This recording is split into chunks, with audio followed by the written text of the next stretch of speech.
Thus, we must not let our rulers load us with perpetual debt. We must make our choice between economy and liberty or profusion and servitude. I place economy among the first and most important of republican virtues, and public debt is the greatest of the dangers to be feared.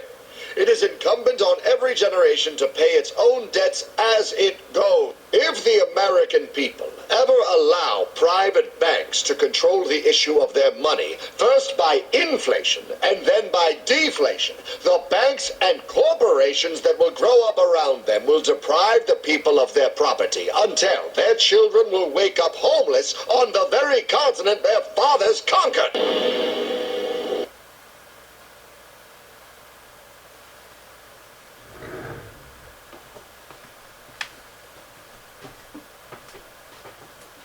There's a chart I saw recently that I can't get out of my head. A Harvard business professor and economist asked more than 5,000 Americans how they thought wealth was distributed in the United States. This is what they said they thought it was. Dividing the country into 5 rough groups of the top, bottom, and middle 3 20% groups, they asked people how they thought the wealth in this country was divided. Then he asked them what they thought was the ideal distribution, and 92%, that's at least 9 out of 10 of them, said it should be more like this. In other words, more equitable than they think it is. Now that fact is telling, admittedly, the notion that most Americans know that the system is already skewed unfairly. But what's most interesting to me is the reality compared to our perception. The ideal is as far removed from our perception of reality as the actual distribution is from what we think exists in this country. So ignore the ideal for a moment. Here's what we think it is again. And here is the actual distribution. Shockingly skewed. Not only do the bottom 20% and the next 20%, the bottom 40% of Americans barely have any of the wealth. I mean, it's hard to even see them on the chart. But the top 1% has more of the country's wealth than 9 out of 10 Americans believe the entire top 20% should have. Mind-blowing. But let's look at it another way, because I find this chart kind of difficult to wrap my head around. Instead, let's reduce the 311 million Americans to just a representative 100 people. Make it simple. Here they are. Teachers, coaches, firefighters, construction workers, engineers, doctors, lawyers, some investment bankers, a CEO, maybe a celebrity or two. Now let's line them up according to their wealth. Poorest people on the left, wealthiest on the right, just a steady row of folks based on their net worth. We'll color code them like we did before based on which 20% quintile they fall into. Now let's reduce the total wealth of the United States, which was roughly $54 trillion in 2009, to this symbolic pile of cash. And let's distribute it among our 100 Americans. Well, here's socialism, all the wealth of the country distributed equally. We all know that won't work. We need to encourage people to work and work hard to achieve that good old American dream and keep our country moving forward. So, here's that ideal we asked everyone about. Something like this curve. This isn't too bad. We've got some incentive, as the wealthiest folks are now about 10 to 20 times better off than the poorest Americans. But hey, even the poor folks aren't actually poor, since the poverty line has stayed almost entirely off the chart. We have a super healthy middle class with a smooth transition into wealth. And yes, Republicans and Democrats alike chose this curve. 9 out of 10 people, 92%, said this was a nice, ideal distribution of America's wealth. But let's move on. This is what people think America's wealth distribution actually looks like. Not as equitable, clearly, but for me, even this still looks pretty great. Yes, the poorest 20 to 30% are starting to suffer quite a lot compared to the ideal, and the middle class is certainly struggling more than they were, while the rich and wealthy are making roughly 100 times that of the poorest Americans, and about 10 times that of the still healthy middle class. Sadly, this isn't even close to the reality. Here is the actual distribution of wealth in America. The poorest Americans don't even register. They're down to pocket change, and the middle class is barely distinguishable from the poor. In fact, even the rich between the top 10 and 20 percentile are worse off. Only the top 10% are better off. And how much better off? So much better off that the top 2 to 5% are actually off the chart at this scale.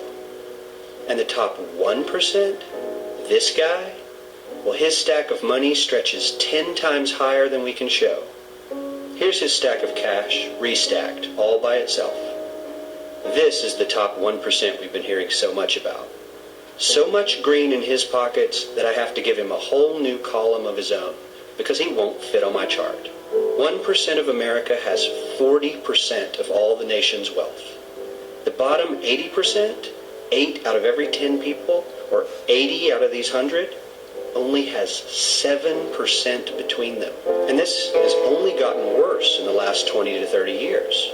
While the richest 1% take home almost a quarter of the national income today, in 1976, they took home only 9%, meaning their share of income has nearly tripled in the last 30 years. The top 1% own half the country's stocks, bonds, and mutual funds. The bottom 50% of Americans own only 0.5% of these investments, which means they aren't investing.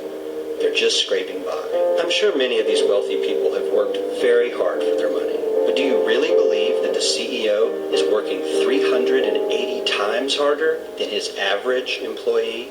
Not his lowest paid employee, not the janitor, but the average earner in his company. The average worker needs to work more than a month to earn what the CEO makes in 1 hour.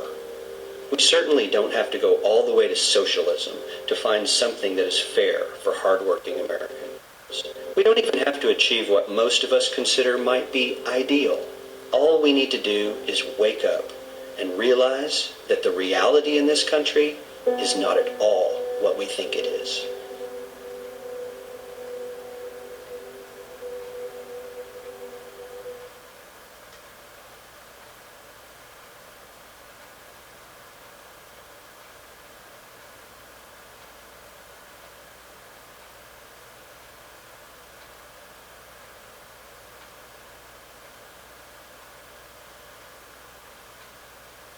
Every human on this planet is enslaved, whether they know it or not. This is not the crude and primitive slavery of ancient times. It does not rely on whips and shackles to keep the oppressed in their place. These tools have been rendered obsolete by much more sophisticated methods. That most of the enslaved are unaware of their condition and would in fact argue fiercely that they are free is a testament to the effectiveness of these invisible chains. You've heard the expression, money makes the world go round. There's truth in that. Money is the prime motive for human labor in modern civilization. If you want food, shelter, and clothing, you must have money.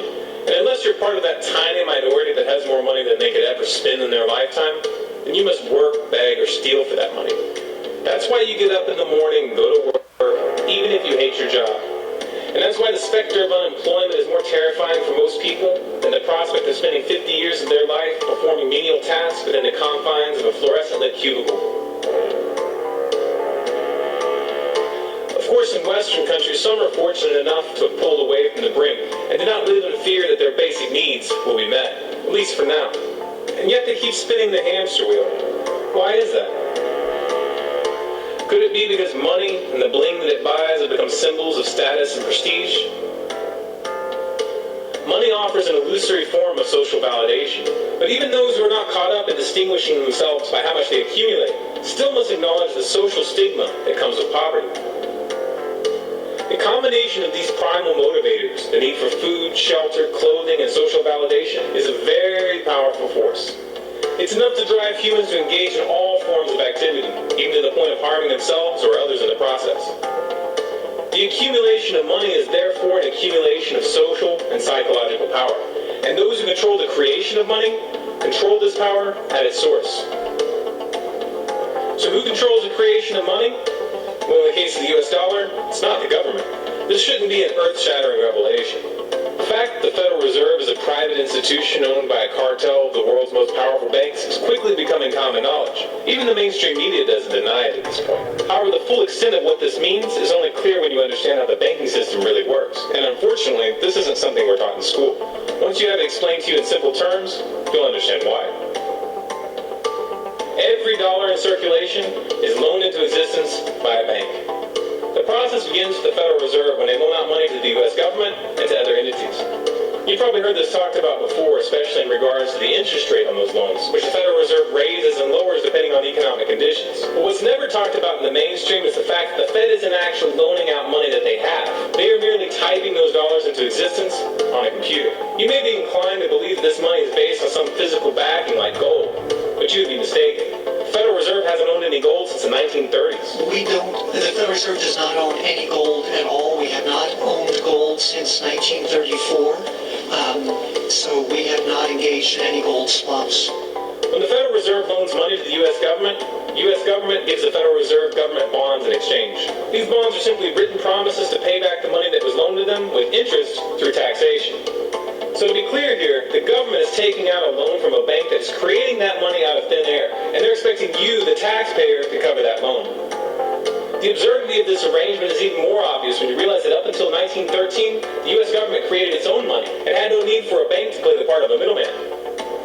That new money loaned out by the Federal Reserve enters circulation through the banks, accumulates in the banks, and in the end, the banks end up holding all the cards. Not necessarily for the reasons you may imagine. Contrary to popular belief, the majority of money in circulation isn't actually created by the Federal Reserve, but rather by the ordinary banks that businesses and individuals use for their checking, savings, and mortgages. How is this possible? Well, like the Federal Reserve, ordinary banks are allowed to loan out money that they don't have. There are, of course, restrictions. Banks are only allowed to loan out 10 times the amount of money that they actually have. So if Wells Fargo has $1,000, they can loan you $10,000, and they expect you to pay back that $10,000 plus interest. This is called fractional reserve banking. 75% of all money in circulation is created in this manner. Now, as bad as this may seem, this is really only the tip of the iceberg. Most banks structure payment plans so that for many years, you're paying almost nothing but interest, and only start paying down the principal gradually. The result of this strategy is that in most cases, you pay far more in interest when you purchase a house than the house itself is worth. So here's the real question. If all money is created through loans, where does the money come from to pay for the interest? Let's say we reset the system to zero, loan $1,000 into existence, and charge 7% interest. We now have a total of $1,000 in the system, but we owe $1,000 plus interest, and that's more. The interest ensures that there's always more debt than money in circulation, because the money to pay the interest doesn't exist. Never has, never will. This would be obvious if there was only one loan being issued to one person in this manner, but when performed on a global scale, the reality is hidden. It is transformed into a game of musical chairs where the person ending up without a seat faces bankruptcy and financial ruin. Because every dollar in existence is tied to a debt, this creates an unseen force that draws those dollars back to the banks, kind of like gravity attracts a physical object to Earth.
Here is that it's the labor of the people that moves that money.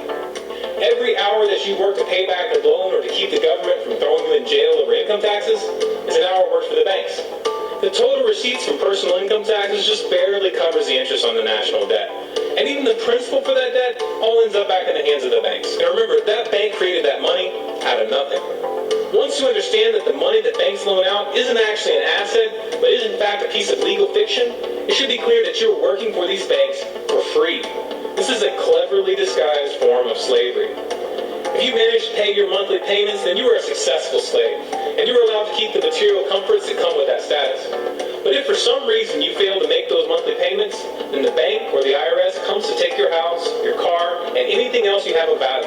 And if somehow, even with this enormous financial advantage, the banks still get themselves into trouble, you, the taxpayer, will be forced to bail them out. No matter what, the banks win. To say the game is rigged is an understatement. You might be inclined to think that if you live outside the United States and you don't use dollars, then this situation has no bearing on your life. But you would be wrong. The dollar is both the world reserve currency and the only currency in which oil is sold on global markets. This is often referred to as the petrodollar status. This means that wherever you live, whether your country is an oil exporter or an oil importer, you are affected. If your country is an oil importer, then you are affected by the fact that in order to keep your country running, you have to acquire dollars. To acquire those dollars, you have to send goods and services to the United States or to someone else who did. Likewise, if your country is an oil exporter, you are affected by the fact that you send your oil to the U.S. in exchange for this debt-based money. You're exchanging something of real and tangible value for digits on a screen. And if for some reason the leadership of your country grows tired of this arrangement and tries to pull off the dollar, you'll quickly find the United States military at your doorstep ready to open up a can of democracy on you. Iraq learned this the hard way when they switched their oil sales to euros in 2000, and Libya when they tried to organize a gold-based currency for Africa. Debt-based money is a masterpiece of social engineering, the ultimate tool of the ruling elite. Yet in reality, the whole thing is nothing more than a construct of belief. Our chains are the chains of the mind, and the path to freedom must also begin in the mind. If we want a better future for our children and grandchildren, then we must work right now to reach a critical mass of awakening.